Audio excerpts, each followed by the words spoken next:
They pushed through the morning mist like men stepping into a different world, boots sucking at a soil that smelled of wet leaves and old rain. Every branch, every dangling vine felt personal, as if the jungle itself watched and judged each step. The canopy above wove a ceiling of green that turned daylight into a dim, uncertain rumor. The men moved in single file, rifles held low but ready, eyes flicking from shadow to shadow. Fear here was not sudden. It was a slow, patient thing that settled into the bones, a companion you learned to carry. Sergeant Clark had the kind of face that had been softened by laughter and hardened by too many patrols.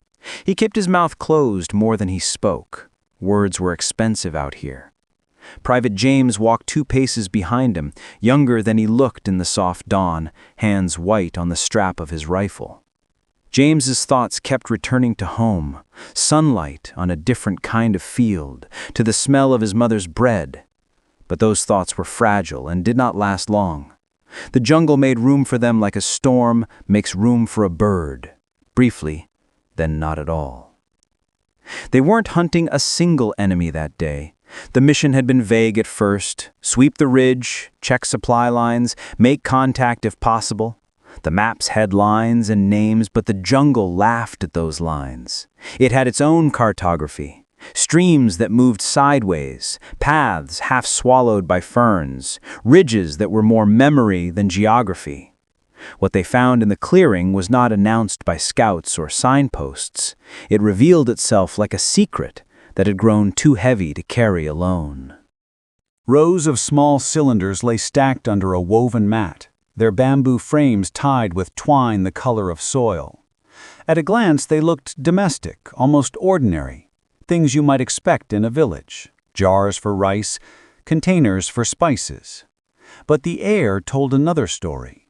Sergeant Clark crouched, hand hovering above one, and the smell prickled his throat, green and bitter, like crushed leaves and fevered nights. A private reached out and then jerked back, coughing as if the scent had taken a hook to his lungs. A soldier who thought himself steady felt his fingertips tingle and his mouth go dry. The jungle had made these, not factories. The people had made them in palm-lit huts and moonlit courtyards, using recipes older than the war. "This isn't black powder," someone muttered. "It's not supposed to be," Clark said, though he did not yet know what it was. He only knew it moved like something that could be carried in a child's satchel and distributed across a trail. It was a weapon you could hide on a shelf and move under a baby's blanket. They opened one carefully, using the blade of a knife and the length of an eternity.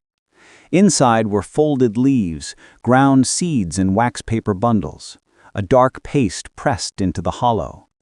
There were instructions, if you could call them that, marks and knots of string that told which leaves to add and when to heat them, how to let smoke travel a path where men would breathe. It was as precise as a blueprint and as old as a grandmother's cookbook. This was not industrial chemistry. This was craft, honed by people who read the jungle like scripture.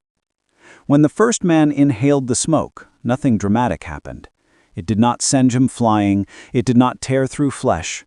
The effect was the sort that eats its results slowly and with a certain politeness. Eyes clouded, muscles refused small ordinary things, buttoning a flap, lifting a canteen. Hands trembled for reasons that had nothing to do with bullets. The body that had been trained to keep moving found itself negotiating with a new authority, the chemistry of leaves and night. "Hold up," Clark ordered. Words pricked the air, sharp and necessary. They wrapped damp cloths over mouths, the ritual of survival that could save a throat from a toxic whisper. A medic bent over the first soldier, tasting the air with the same clinical curiosity a man might use to test wine. He had a little notebook where the names of herbs looked like spells: aconite, oleander, aconitum whispers, and 100 local names that tasted foreign in his mouth. He penciled as he worked, hurriedly, like a man copying a map to a safe place.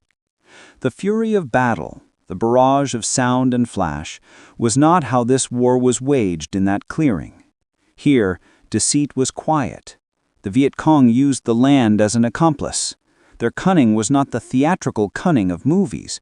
It was patient, domestic, and intimate. They watched from the edges, a rustle under a thatched roof, a shadow crossing a rice paddy. They had learned to listen to the wind and to understand where a patrol would choose to walk, which ridges were likely to be crossed when men's legs were already tired. They knew how to place a smoke so that it would drift into faces with the ease of a lullaby. At night, the village seemed like a different country. Lanterns hung from porches, children chased a dog, and old women ground herbs into bowls, their hands moving with the kind of memory that doesn't need instruction. They were not monsters. They were people with recipes for both healing and harm. In a hut where the radio whispered news they did not own, men sorted seeds into small paper packets, and a boy tied knots into the cords that would hold a cylinder together. In the quiet between duties, a woman described to a neighbor how a certain root, charred just so and mixed with smoke from a particular leaf, could close a man's hands inside his gloves and make him drop his gun. The soldiers had to accept an uncomfortable truth. The enemy could be their neighbor. The same woman who handed out rice could hand a canister to a man who would carry it along a path, and a child could run past a patrol with a satchel of seeds. The ingenuity of the resistance was an intelligence problem that slides between maps. It had no factories to bomb and no obvious logistics to cut. It had recipes and trade routes and knowledge shared at dusk. Trade, Clark said once, more to himself than anyone else, when a village elder approached with empty hands and a face that had seen more years than the patrol had. They exchanged medicine for information, blankets for the name of a plant. The bargaining was careful, like two strangers at a bridge that might collapse at any second. It worked in fits and starts. There were nights when a villager would point out a patch of ground and say quietly, "Here they burn. Don't go." There were other nights when a child's laughter betrayed the placement of a trail and a squad died for trusting the wrong sound. The psychological strain among the soldiers grew like mold in damp gear, slow and remorseless. Private James began to dream in leaves. He would wake at dawn convinced that something had crawled beneath his skin. He started to flinch at the sound of distant water, at the sudden call of a bird. In the mess tent, jokes that used to land with ease splintered into silence. Men whose hands might steady a gun could not steady the thought of what a single breath could do. It was not just fear of dying, it was the erosion of certainty.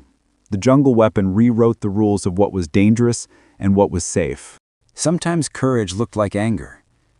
A squad stumbled on a small workshop one gray afternoon, jars and mortars half buried under banana leaves. The men moved like a wave, disassembling devices with the surgical carefulness of people who'd watched comrades fall to the invisible hand. They burned the jars, but they also took samples, because in this war, understanding a poison's recipe could keep a man alive. The village that morning was empty. No women, no children. Someone had shouted a warning at the edge of the trees. A child had slipped away, maybe to warn neighbors or maybe simply to hide. The absence of people after an encounter ate at a soldier's gut more fiercely than the smell of the smoke they burned. Medical tents became classrooms. Dr. Reed, who had seen more bodies than he had wanted by then, found himself teaching basic botany between administering morphine. "Don't underestimate a leaf," he told them. "It doesn't need to explode to take you out of the fight." He wrote down symptoms on a board with a hand that trembled from a different war. A blush of skin here, a slow paralysis there, a coughing that seemed to live on after the man stopped breathing easily. The treatments were crude and sometimes effective, flushing, charcoal, fluids, a prayer, but they were also improvisation under pressure. Men learned to recognize the smell of a particular smoke and to avoid it like a landmine. The resistance's cunning went deeper than smoke canisters. They staged distractions, a false trail that led a patrol into a shallow ravine while another unit slipped through the rice paddies behind them. They used animals. The sudden panic of water buffalo could mask the sound of men moving. They also weaponized routine. A broken bridge would force a unit into a choke point. A field of flowers might hide the glint of a buried cylinder. Every decision a patrol made had weight. Choices accumulated like debt.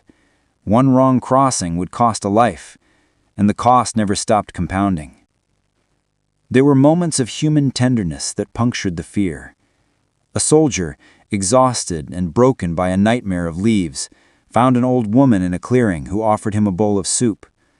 Her eyes were tired, but there was a steadiness in her hand. She did not speak his language, and he did not speak hers, but the soup warmed him, and for a time, the world made sense again. In another hut, a child, curious and fearless, reached out to touch the brass of a soldier's dog tags, then retreated when the soldier smiled. These were not sentimental pauses. They were the fragile human glue that sometimes kept men from stepping off the edge of what they could bear. The cunning of the resistance was also moral cunning. They understood the limits of their opponent. They knew that American soldiers could not afford to alienate every village. Hearts and minds mattered, and sometimes a canister was as much a message as a weapon. It whispered, "We can reach you anywhere, even in the greenest silence." It undermined morale in a way shells could not, by making the very air suspicious. The resistance taught the jungle to speak in ways that were not loud, but were impossible to ignore. As weeks turned into months, the men adapted in ways that made their commanders nervous and proud at the same time. Patrols moved with slower, more deliberate choreography. They scanned differently, counting breaths as much as footsteps. They made lists, names of plants, times when certain leaves were most potent, recipes scrawled in shaky handwriting in the backs of notebooks. They began to carry simple masks, damp rags, little bundles of activated charcoal when they could get it. The small adaptations saved lives. The manuals, later, would include sketches of plant leaves with arrows and notes in the margins. Avoid causes paralysis in 2 to 6 hours. Those notes would travel beyond the patrol, beyond the campaign, and save men in different theaters months and years later. But adaptation is never complete. There were nights when the patrol's confidence cracked. The jungle offered back an example. A small team, tired and confident after a string of safe days, walked into a clearing where the smoke had been laid carefully to rise at knee height, to hug the men's faces as they passed. The effect was immediate and cruel. Men dropped to hands and knees, vision narrowing, fingers fumbling at masks that seemed suddenly useless. Panic is the real weapon of such attacks, panic and the ripple effect it causes. One man goes down, another stays to help, a squad splits, and the whole formation becomes a scattered thing that the jungle could chew through quietly. When the Americans responded with force, it was with a complexity of purpose. Some raids were hard and destructive, workshops found and burned, materials confiscated, arrests made when possible. But there were also nights of negotiation. A non-combatant village council would come forward and say they would stop certain practices if given blankets, if their children could get proper medicine. Those bargains were precarious and imperfect. Some villagers cooperated because they were tired of living as battlefields. Some did it because the money was better than the danger. Trust, in those terms, was a currency more valuable than rice. The human cost extended beyond the battlefield. Men who came home carried new languages in their pockets. Words for leaves, pictures of markings on jars, the smell of smoke folded into memory. Some of them could not put that memory down. They would sit in kitchens and see the green of leaves and not be able to stop the movie of convulsions and masks. Others kept their notebooks in a drawer and used them later to teach new recruits. The battlefield had extended into classrooms and barracks, into the way campaigns were planned and how patrols were briefed. Years later, when the camps were abandoned and the jungles began to stitch themselves back into continuity, there were traces left. A child somewhere planted trees where canisters had been stacked. An elder told younger men to avoid a certain ridge on certain days. A book in a barracks library had a pencil sketch of a leaf that saved a life. The cleverness that had once been used to unsettle a patrol had become part of a larger story, the story of how knowledge can be a weapon, and how the same knowledge can be rechanneled into healing. The most persistent lesson, though, stayed with the soldiers who had inhaled that green smoke and come back to tell the story. In a land that teaches you how to live off its leaves, anything can become an instrument. The enemy's cunning was not the flashy cunning of ambushes with whistles and drumbeats. It was the quiet cunning of people who had learned to use what was at hand. The jungle's atmosphere, heavy, humid, full of sound and color, was both a shield and a studio where recipes for survival and for warfare were mixed. When they left the clearing for the last time, they did not leave with a sense of triumph, so much as a kind of weary respect. The canisters were burned or taken, notes filed away, routines updated. But the fear remained, in more refined form. Not a constant tremor, but a cautious awareness, a new habit of reading the air before breathing it fully. The villagers kept their hands heard and kept their stories, some choosing to bury what they had used for war, and others keeping recipes in secret drawers. Life resumed its ordinary parts. Children learning to fish, women carrying baskets on their heads, the patchwork of daily chores that famine and conflict could not erase entirely. In the quiet that followed, the jungle continued its patient work. Leaves unfurled, roots dug deeper, the wind carrying on like nothing had happened. Yet the men carried the lesson with them, a small, heavy knowledge that would outlast the immediate politics of the conflict, that warfare in a place like that is as much a contest of meanings as of force.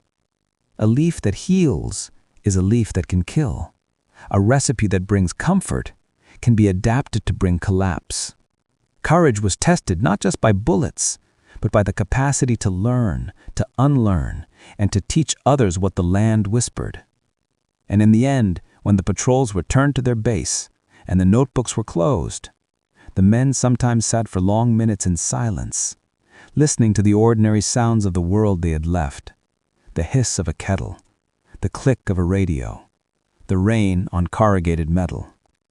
They had seen how cleverness could hide in domestic things, how small and intimate tools could become strategic. They had felt fear that was not the sudden cinematic fear of an explosion, but a slow erosion, a fear that whispered under leaves. That whisper had taught them to move differently, to hold their breath, to be careful about the things they trusted. And somewhere beyond the patrols and the maps, the jungle waited, patient, indifferent, and quietly cunning, ready, as always, to be read by those who would learn its language.